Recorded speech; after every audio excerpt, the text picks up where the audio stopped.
Jai Hind students. Today we are going to start business environment chapter 3 business studies. Business environment what is the meaning of this हम लोग देखते हैं. It means forces, factors and institutions with which the businessman has to deal with to achieve its objective. मतलब business environment क्या है? Business environment includes factors, forces, institutions जिनसे एक businessman को या बिजनेस को डील करना होता है उसके ऑब्जेक्टिव अचीव करने के लिए, उसकी गोल टारगेट अचीव करने के लिए, ऑब्जेक्टिव अचीव करने के लिए उनको जिन फैक्टर्स, फोर्सेस एंड इंस्टीट्यूशंस के साथ भी डील करना होता है वो कहलाते हैं, वो सब बिजनेस एनवायरनमेंट एक तरह से बिजनेस एनवायरनमेंट कहलाते हैं. Business environment businessman has to interact with the customer, suppliers, producer, channel partners and perform the transactions according to rules and regulations of the government. अच्छा, ये इतना ही नहीं होता है कि इसमें इन्हें फैक्टर, फोर्सेस एंड इंस्टीट्यूशंस के साथ में ही डील करना हो. इसके साथ साथ बिजनेसमैन को इंटरेक्ट करना होता है सप्लायर से, कस्टमर से, प्रोड्यूसर से, चैनल पार्टनर से, और साथ ही साथ में परफॉर्म करना होता है इस हिसाब से ऐसे कि गवर्नमेंट के बनाए रूल्स एंड रेगुलेशंस अवॉइड ना हो, उनका वायलेशन ना हो. तो उनके गवर्नमेंट के जो रूल्स एंड रेगुलेशंस हैं उनको फॉलो करते हुए एक बिजनेसमैन को कस्टमर, सप्लायर, चैनल पार्टनर्स, आप इस तरह से मान सकते हैं, चैनल पार्टनर, इन सभी के साथ में उसे इंटरेक्ट करना होता है. इसके बाद में अगला पॉइंट जो हमें बोल रहा है that is to complete awareness and understanding of business environment is known as environment scanning. अब हमें एक नई डेफिनेशन यहाँ मिल रही है इन्वायरमेंट स्कैनिंग की भी. तो इन्वायरमेंट स्कैनिंग क्या है? ये भी है to complete awareness and understanding of business environment is known as environment scanning. तो ये सब बिजनेस एनवायरनमेंट के अंतर्गत ही अपन देख रहे हैं. एक इंट्रोडक्शन है, उसका मीनिंग एंड इंट्रोडक्शन के तौर पर हम देख रहे हैं. Environment scanning helps to identify opportunities and threats affecting their business. अब इन्वायरमेंट को जब हम स्कैन करते हैं, स्कैन करना आप समझते हैं, बहुत अच्छे से समझते हैं आप स्कैनिंग क्या होती है. तो इन्वायरमेंट को जब बिजनेसमैन स्कैन करता है तो उसको अपॉर्चुनिटीज़ पता चलती है, मतलब क्या मौके हैं, क्या अवसर हैं, और है ना, अपॉर्चुनिटीज़ और क्या मुश्किलें हैं, थ्रेट्स, क्या परेशानियां हैं, क्या मुश्किलें हैं, क्या चैलेंजेस हैं, ये सब चीज़ें उसे पता चलती है. Opportunities and threats with the help of environment scanning एक बिजनेसमैन आइडेंटिफाई कर सकता है. तो this is meaning and introduction, आप मान सकते हैं, मेंशन कर लीजिएगा, meaning and introduction of business environment. Next point है हमारे फीचर्स. फीचर्स क्या है भाई? Features of business environment. Feature, nature and characteristics. We know that nature, feature and characteristics, feature, nature and characteristics of business environment. All the external forces. All the external forces, the पहला point आ रहा है.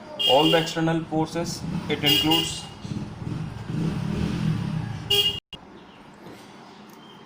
all the external forces. It includes all the factors, forces which directly or indirectly affect the business. इसमें हमें इतना ही समझना है. All the external forces की बात हो रही है. external forces क्या हैं? वो सारे forces और factors जो कि directly और indirectly business को affect कर सकते हैं, induce कर सकते हैं, influence कर सकते हैं, वो सारे इसके अंतर्गत आते हैं, बिजनेस एनवायरनमेंट के अंतर्गत आते हैं. बिजनेस एनवायरनमेंट के फीचर्स हैं, आप ये मान सकते हैं. तो ऑल द एक्सटर्नल फोर्सेस. दूसरा है स्पेसिफिक एंड जनरल फोर्सेस. तो स्पेसिफिक फोर्सेस क्या हैं? स्पेसिफिक फोर्सेस समझ लेते हैं पहले. स्पेसिफिक फोर्सेस में है इन्वेस्टर्स, कंज्यूमर, कॉम्पिटिटर्स, सप्लायर्स. ठीक है, ये एक तरह से आप देख सकते हैं स्पेसिफिक फोर्सेस जो हैं वो कहीं ना कहीं हमारी ह्यूमन फोर्सेस हैं. तो इसमें इन्वेस्टर्स आते हैं, कंज्यूमर्स आते हैं, कॉम्पिटिटर्स आते हैं, सप्लायर्स आते हैं. जनरल फोर्सेस में social, legal, technological, political and economical etcetera, ये सारे फैक्टर्स आ जाते हैं. Specific forces affect a particular business और general forces affect almost all business organisation. तो आप समझ ही रहे हैं, स्पेसिफिक फोर्सेस जो हैं वो एक पर्टिकुलर किसी बिजनेस को अफेक्ट कर सकते हैं, लेकिन जनरल फोर्सेस जो हैं वो एंटायर बिजनेस एनवायरनमेंट को अफेक्ट करते हैं. एंड मतलब आप कह सकते हैं लगभग सारी ही ऑर्गेनाइजेशन को अफेक्ट करते हैं. ठीक है, जैसे कि अगर करंट में हम बात करें कोरोना वायरस के बारे में, तो corona virus is a social factor. ठीक है, it's a social factor, society से डेवलप हुआ ह्यूमन एक बीमारी है, सोशल फैक्टर के अंतर्गत आएगा, सोसाइटी में आएगा, इसका इफेक्ट सोसाइटी को है। तो उसने ऑलमोस्ट देखेंगे तो सारे ही बिजनेस ऑर्गेनाइजेशन को अफेक्ट करके रख दिया है, सारे ही बिजनेस ऑर्गेनाइजेशन धंधे ठप हो गए हैं लगभग। तो इस सोशल जो बिजनेस एनवायरनमेंट में कोरोना वायरस की जो हम बात करें वो सोशल फैक्टर्स के अंतर्गत आएगा, that is general forces. Social factor क्या है? जनरल फोर्सेस है। तो बिजनेस एनवायरनमेंट में हम लोग डील करेंगे मेनली जो है होता है हमारा पेस्टल मॉडल। पेस्टल मॉडल मैंने आप लोगों को एक थोड़ा बहुत 11th में भी हिंट किया था, 11th में भी मैंने आपको बताया था। मैं उसके बारे में आपको बहुत जल्द इसी चैप्टर में हम लोग उसके बारे में बहुत जल्द समझने वाले हैं। अगला पॉइंट जो है हमारा इंटर रिलेशन, मतलब एक दूसरे से रिलेशन होना। इंटर रिलेशन कैसे? जैसे all the forces and factors of the business environment interrelated to each other, एक दूसरे के साथ में इंटर रिलेट करते हैं। भाई सीधी सी बात है, अगर पेट्रोल के भाव बढ़ जाएंगे तो पेट्रोल के एक एग्जांपल के तौर पे मैं बता रहा हूँ, जैसे पेट्रोल के भाव अगर इंक्रीज़ होंगे तो मोटर व्हीकल जो भी हैं, मतलब है ना 2 व्हीलर और 4 व्हीलर जो भी व्हीकल्स हैं, उनकी सेल्स में एकदम से फॉल आ जाएगा, बिकॉज पेट्रोल के भाव बढ़ रहे हैं तो व्हीकल्स की सेल कम हो रही है या व्हीकल्स बिकना कम हो रहे हैं बिकॉज ऑफ इंटर रिलेशन। एक फैक्टर दूसरे फैक्टर से इंटर रिलेट करता है। ठीक है, महंगाई बढ़ेगी तो ऑब्वियसली लोग दूसरी जगह, महंगाई बढ़ेगी तो कहीं ना कहीं डिमांड पर असर होगा, डिमांड कम होगी, तो ये एक इंटर रिलेशन शो करता है। एग्जाम्पल के लिए भी जो इसमें दिया हुआ है, attraction of youth towards western culture has increase the demand of fast food. अब जब हम लोग जैसे बहुत ज़्यादा इन्फ्लुएंस्ड हैं वेस्टर्न कल्चर की तरफ, वेस्टर्न कल्चर के कारण ही वेस्टर्न कल्चर से हमें क्या मिला है, फूड की अगर हम बात करें तो पिज़्ज़ा, बर्गर एट्सेट्रा, ये सब हमें वेस्टर्न सोसाइटी ने ही दिया है। तो हम उनसे इन्फ्लुएंस हैं, इसलिए हमारे देश में भी लोग पिज़्ज़ा, बर्गर, ये सब चीज़ें पसंद करते हैं। तो it's a simple example of inter relation of business environment. Next point है हमारे पास में uncertainty. Uncertainty is always there because environment is changing very fast. For example, IT, fashion industries changes very frequently. अब यहाँ uncertainty भी, business environment का अगला feature है uncertainty, मतलब अनिश्चितता। कुछ भी निश्चित नहीं है। निश्चित क्यों नहीं है? Because it is very dynamic, बहुत कीप ऑन चेंजिंग, बहुत तेज़ी से चेंज हो जाता है। जैसे हम देखें फैशन बहुत तेज़ी से चेंज होते हैं। IT में हम देखते हैं सॉफ्टवेयर वगैरह बहुत जल्दी आउटडेटेड हो जाते हैं। ठीक है, मोबाइल फ़ोन्स में हम देखें तो हर 15 दिन में, हर हफ्ते में अगर देखें तो नई टेक्नोलॉजी इंट्रोड्यूस हो रही है, नया कुछ ना कुछ फीचर ऐड होकर नए सेल फोन्स में आ रहा है टेक्नोलॉजी में अगर हम बात करें। तो इसीलिए बिजनेस एनवायरनमेंट का ये एक और इम्पॉर्टेंट कैरेक्टर है, नेचर है और फीचर है, that is uncertainty. That is very uncertain because बहुत जल्दी सब चीज़ें बदल जाती हैं, ये बहुत डायनेमिक है, चेंज होता रहता है। अच्छा, अगला पॉइंट भी हमारा डायनेमिक दिया हुआ है। Dynamic, it is not static as और रिजिड, इट्स हाईली फ्लेक्सिबल और कीप ऑन चेंजिंग। तो अगला पॉइंट भी हमारा इसी से कोरिलेट कर रहा है। This point is the extension of uncertainty. Dynamic जो हमारा फीचर है, डायनेमिक जो हमारा नेचर है या कैरेक्टर है, that is a extension of uncertainty. Because जैसा अनसर्टेनिटी है कि भाई चेंज हो रही है चीज़ें बहुत तेज़ी से, तो डायनेमिक है, इसीलिए डायनेमिक है। इट इज़ नॉट स्टैटिक और rigid, it's highly flexible and keep on changing, तो डायनेमिक है। फिर है हमारा कॉम्प्लेक्स। कॉम्प्लेक्स भी है। कॉम्प्लेक्स कैसे है? It is very difficult to know how these changes will influence business decisions.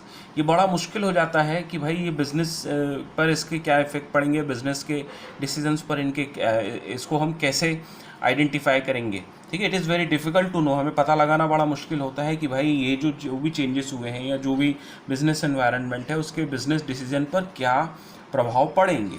Some changes may be minor but it might have large impact.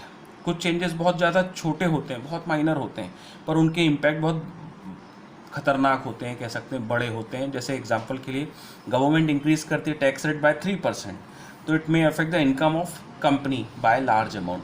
3% से सिर्फ सरकार टैक्स में बढ़ोतरी कर रही है, लेकिन एक ऑर्गेनाइजेशन की इनकम पर इसका बहुत ज़्यादा इफेक्ट होगा, बिकॉज इन ऑर्गेनाइजेशन की इनकम अरबों में होती है, करोड़ों में होती है। तो करोड़ों में भी अगर हम बात करें मिनिमम, तो उसको आप 3% से कर लीजिए, 1 करोड़ का 3% कितना होगा, यू कैन अंडरस्टैंड। तो ये करोड़ों में अरबों में इनकम होती है बिजनेस ऑर्गेनाइजेशन की। तो अगर 3% से सरकार ने टैक्स बढ़ाया तो आप समझ सकते हो कि उनको कितना बड़ा क्या कह सकते हैं, लॉस तो कह सकते हैं, कितने उनकी कॉस्ट बढ़ जाएगी। इससे आप समझ सकते हो इससे इनकी कॉस्ट पर कितना फ़र्क पड़ेगा, ऑर्गेनाइजेशन की कॉस्ट बढ़ जाएगी। रिलेटिविटी, रिलेटिविटी कैसे है? Relativity, the impact of business environment में differ from company to company and country to country. ठीक है, रिलेटिविटी कैसे है भाई? जो बिजनेस एनवायरनमेंट का इम्पैक्ट है वो डिफ़र करता है, मतलब अलग अलग हो सकता है कंपनी कंपनी पर और कंट्री कंट्री पर। किसी देश में ज़्यादा, किसी देश में कम। ठीक है, अलग अलग हो सकता है, किसी कंपनी पर ज़्यादा, किसी कंपनी पर कम। इस तरह से उसका इफेक्ट हो सकता है। जैसे for example the report of finding pesticides in cold drink resulted increase in sale of cold drinks. On the other hand it increase the sale of juice and other drinks. तो relativity कैसे हो गया भाई? जैसे ही खबर मिली कि cold drinks में pesticide मिला हुआ है, अगर ये एक रिपोर्ट आई कि कोल्ड ड्रिंक में पेस्टिसाइड्स होता है जो कि हार्मफुल है ह्यूमन्स के लिए, तो उसके कारण से कोल्ड ड्रिंक की जो सेल है वो तो डिक्रीज़ हो गई। अब कोल्ड ड्रिंक की सेल तो डिक्रीज़ हुई, लेकिन on the other hand juice और अदर जो लोकल ड्रिंक्स हैं, जूस, लस्सी कह सकते हैं आप, समर में, ठीक है, उनकी सेल एकदम से बढ़ गई। बिकॉज लोगों को कुछ ना कुछ तो चाहिए ना पीने के लिए, कोल्ड ड्रिंक्स के तौर पे इन समर सीज़न। तो ये इसमें रिलेटिविटी है, मतलब इसका इम्पैक्ट एक पर दूसरे पर कम ज़्यादा हो सकता है, या किसी पर ज़्यादा तो किसी पर कम होगा, या एक का नुकसान दूसरे के लिए फ़ायदा साबित हो सकता है। रिलेटिविटी में आप ये मान सकते हैं कि एक का नुकसान दूसरे के लिए फ़ायदा साबित हो सकता है, या कंपनी टू कंपनी अलग अलग होगा, या कंट्री टू कंट्री अलग अलग होगा। ठीक है, तो this is all about features, nature feature of characteristics of business. एक फ्लो चार्ट के थ्रू मैंने एक्सप्लेन किया है थोड़ा सा, आप देख सकते हैं। फ्लो चार्ट से आपको याद रखने सारे पॉइंट। पहला पॉइंट है ऑल द एक्सटर्नल फोर्सेस, दूसरा है स्पेसिफिक एंड जनरल फोर्सेस, तीसरा है इंटर रिलेशन, चौथा है अनसर्टेनिटी, पांचवा है डायनेमिक, और छठा है कॉम्प्लेक्स, एंड सेवन्थ है रिलेटिविटी। तो ये सारे ही फीचर्स आपको मेमोराइज करने हैं।